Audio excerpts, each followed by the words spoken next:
ыр таанымындагы Кудайдын кызматкерлери, ар бир жандыктын пирлери ошол эле учурда 40 адам, 40 колдоочу маанисинде көпчүлүк адамдардын көзүнө көрүнбөгөн, сүйгөн аруу адамдарга көрүнүп, колдоп, жакшылык кылуучу касиеттүү дух. Кыргыздарда булар 40 колдоочу, 40 касиеттүү, сыйкырдуу олуя деген түшүнүк менен ажырагыс байланышкан. Эпосто 40 чилтен Манас баатырды кыйынчылыкта колдоочу башка касиеттүү күчтөрдүн катарында берилет.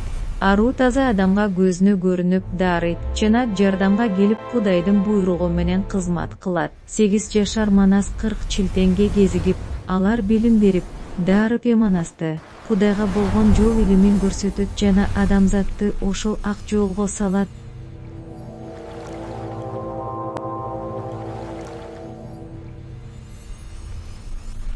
Кызыр Ильяс деген бар сизди 40 күндөн бери издеди. 40 чилтен деген биз, деди.